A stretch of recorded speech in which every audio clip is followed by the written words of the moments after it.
ഇത്തവണ നമുക്ക് ചൂട് കൂടുതലായിരിക്കുന്നു നേരത്തെ തന്നെ ഇൻഫർമേഷൻ ഉണ്ടായിരുന്നതുകൊണ്ട് തന്നെ ഇത്തവണ കൂടുതൽ ക്രമീകരണങ്ങൾ കഴിഞ്ഞ വർഷത്തേക്കാൾ കൂടുതൽ ക്രമീകരണങ്ങൾ ആരംഭിച്ചിരുന്നു. ഇത് നേരത്തെ തന്നെ സ്റ്റാർട്ട് ചെയ്തു. നമ്മൾ കഴിഞ്ഞ ഫെബ്രുവരി മുതൽ തന്നെ ക്രമീകരണങ്ങൾ സ്റ്റാർട്ട് ചെയ്തു.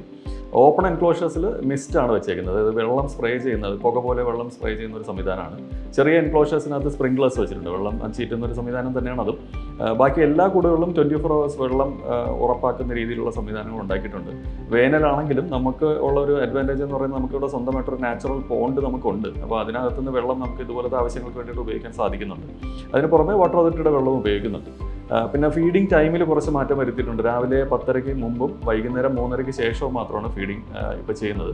പിന്നെ ഓപ്പൺ സ്പേസസിൽ, അതായത് വലിയ രീതിയിൽ സൺലൈറ്റ് കിട്ടുന്ന സ്ഥലങ്ങളിലേക്ക് ഇപ്പോൾ ഫീഡ് ഇടില്ല. അത് മാറ്റിയിട്ട് ഫീഡ് ചെയ്യുന്നത് വളരെ ഷെയ്ഡഡ് ആയിട്ടുള്ള സ്പേസുകളിലേക്ക് മാറ്റിയിട്ടുണ്ട്.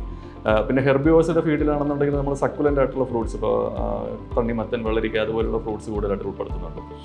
പിന്നെ വളരെ ഹീറ്റ് സെൻസിറ്റീവ് ആയിട്ടുള്ള ഹിമാലയൻ ബ്ലാക്ക് ബെയർ പോലുള്ള അനിമൽസിന് ഫ്രൂട്ട്സ് തന്നെ ഫ്രീസ് ചെയ്ത് ഐസ് ഫ്രൂട്ടിൻ്റെ മാതൃകയിലാണ് അവർക്ക് കൊടുക്കുന്നത്. അവരത് വളരെ എൻജോയ് ചെയ്ത് കഴിക്കുന്നതായിട്ട് കാണുന്നുണ്ട്. പിന്നെ കാർണിവേഴ്സിൻ്റെ കാര്യത്തിൽ അങ്ങനെ ഫുഡിൽ വലിയ ചേഞ്ച് വരുത്താൻ സാധ്യതയില്ല. കാരണം അവർ ബീഫ് ആണ് കൂടുതൽ കഴിക്കുന്നത്. അപ്പോൾ അവർക്ക് നമ്മൾ ഹീറ്റ് സ്ട്രോക്ക് പ്രിവെൻറ്റ് ചെയ്യുന്നതിന് വേണ്ടിയിട്ടുള്ള സപ്ലിമെൻറ്റ്സ് റെഗുലറായിട്ട് പോകുന്നുണ്ട്. പിന്നെ റെപ്റ്റൈൽ കേജിൽ പെഡസ്ട്രൽ ഫാനുകളും, അനാക്കോണ്ടയൊക്കെ കിടക്കുന്ന കൂടുകൾ എയർ കണ്ടീഷൻഡാണ്. നമ്മുടെ സിംഹക്കുട്ടികൾ കിടക്കുന്ന കൂട് എയർ കണ്ടീഷൻഡാണ്. അങ്ങനെ പല കൂടുകളിലും എയർ കണ്ടീഷനിങ് സംവിധാനവും ഒരുക്കിയിട്ടുണ്ട്.